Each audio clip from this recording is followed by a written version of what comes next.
अस्सलाम वालेकुम दोस्तों। आज हम दो ईमान अफरोज़ और सबक आमूज़ किस्से बयान करेंगे।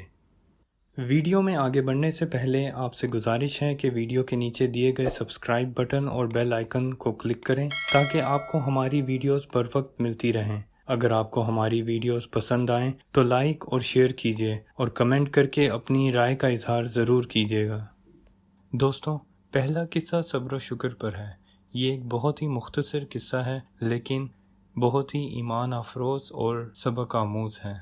किस्सा कुछ यूँ है कि एक 84 साला शख्स थकावट से गिर गया और उसे एक हस्पताल में मुंतकिल कर दिया गया और 24 घंटे तक उसकी मदद के लिए ऑक्सीजन लगा दी गई। घंटों बाद वो सेहतयाब हो गया। डॉक्टर ने उसे 600 रुपये का बिल सौंप दिया तो जब उसने बिल देखा तो बेइख्तियार रोने लगा। डॉक्टर ने उस शख्स को रोते हुए देखा तो कहा कि वो बिल में लिखी रकम की वजह से ना रोए। उस शख्स ने जवाब दिया, मैं बिल की रकम की वजह से नहीं रो रहा, मैं ये सारी रकम अदा करने के काबिल हूँ।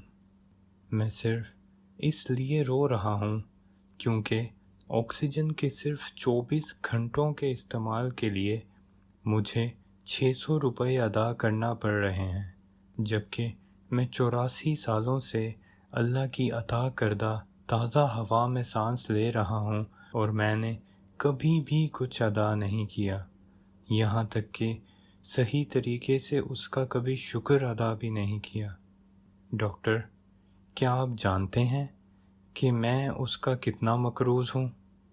डॉक्टर ने अपना सर नीचे झुका लिया और वो रो पड़ा। अल्लाह हम सबको सब्र व शुक्र की तौफीक अता फरमाए। इसी तरह का एक और ईमान अफरोज़ किस्सा बिस्मिल्लाह की फ़जीलत के बारे में है। किस्सा कुछ यूँ है कि एक नौजवान लड़का सहरा में घूमने की गर्ज से निकला और सहरा में एक जगह खाने पीने के लिए रुका। उसी दौरान वहाँ एक शख्स अपने ऊँट के साथ आ गया और लड़के के साथ बैठ गया।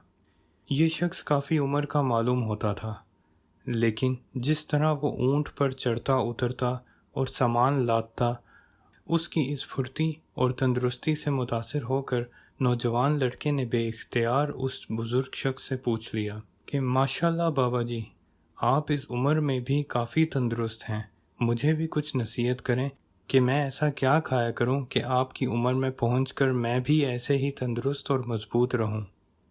बुज़ुर्ग शख्स ने मुस्कुरा कर कहा कि नहीं बेटा, मैं ऐसा ख़ास तो कुछ नहीं खाता।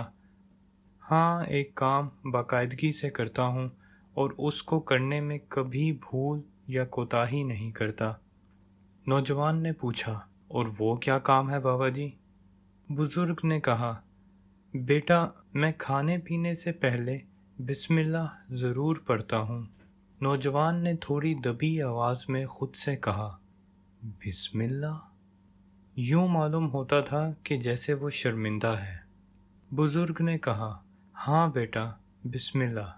खाने पीने से पहले बिस्मिल्लाह पढ़ने से खाने में बरकत तो पड़ती ही है और साथ ही उस खाने में से ऐसी सब चीज़ें हट जाती हैं जो जिस्म को नुकसान पहुंचा सकती हैं। बुज़ुर्ग ने अपनी बात में इजाफ़ा करते हुए कहा, लेकिन बेटा, शर्त ये है कि बिस्मिल्लाह इस यकीन से पढ़ी जाए कि अल्लाह इस खुराक को हमारे लिए बरकत और सेहत याबी का बाइस बनाएगा। और मेरी तो आपको ये तजवीज़ है कि सिर्फ़ खाने के वक्त ही नहीं बल्कि हर काम करने से पहले बिस्मिल्लाह पढ़ लिया करो, अल्लाह उस काम में भी बरकत अता करेगा। ये कहकर वो बुज़ुर्ग नौजवान को दुआ देकर रुखसत हो गया। नौजवान वहीं बैठा उस बुजुर्ग को जाते हुए देखता रहा और साथ ही ये सोचकर शर्मिंदा होता रहा कि इतनी छोटी सी बात जो हमारे दीन का हिस्सा भी है और जिसकी ताकीद हमारे नबी सल्लल्लाहु अलैहि वसल्लम ने भी की है, लेकिन हम उस पर अमल नहीं करते। बुजुर्ग काफ़ी दूर निकल गया और नौजवान की आंखों से ओझल हो गया। नौजवान ने सर झटका और सोच से बाहर निकला और अपने पास पड़े खाने को देखा जो उसने अभी तक खाया नहीं था। वो तो बुजुर्ग की बातों को गौर से सुनता रहा था। अब जब اس نے کھانے کے لیے نوالا بنایا تو بسم اللہ پڑھ کر وہ نوالا منہ میں ڈالا۔ کھانا کھاتے ہوئے اس کے ہونٹوں پر ہلکی سی مسکراہٹ تھی اور چہرے پر اطمینان بھی۔ کھانے سے فارغ ہو کے اس نے اللہ کا شکر ادا کیا اور اپنے رستے چل پڑا۔ دوستو، ہم انسان بہت ناشکرے ہیں، اللہ تعالیٰ سے شکوہ شکایت کرتے رہتے ہیں، لیکن اگر سوچا جائے تو اللہ کے اسی ایک احسان کے آگے ان شکوے شکایتوں کی کوئی حیثیت نہیں رہتی کہ وہ ہمیں روز صبح موت سے جگاتا ہے اور ایک نیا دن دکھاتا ہے۔ ہے کوئی جو ہم کو نیند سے اٹھا سکے اگر وہ نہ چاہے؟ اور ہم انسان ہیں کہ اللہ کی نعمتوں کا شکر نہیں کرتے اور اس کی حمد و ثنا نہیں کرتے، اس کے احکام پر عمل نہیں کرتے اور یہ امید رکھتے ہیں کہ وہ ہماری سب سنتا رہے۔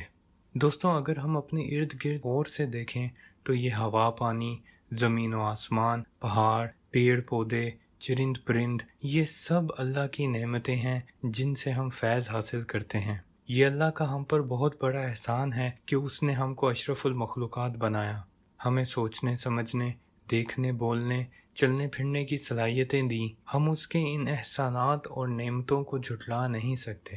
قرآن میں سب سے زیادہ بار دہرائی جانے والی آیت میں بھی اللہ انسان سے کہتا ہے فَبِأَيِّ آلَاءِ رَبِّكُمَا تُكَذِّبَانِ۔ ترجمہ: بس تم اپنے پروردگار کی کون کون سی نعمت کو جھٹلاؤ گے؟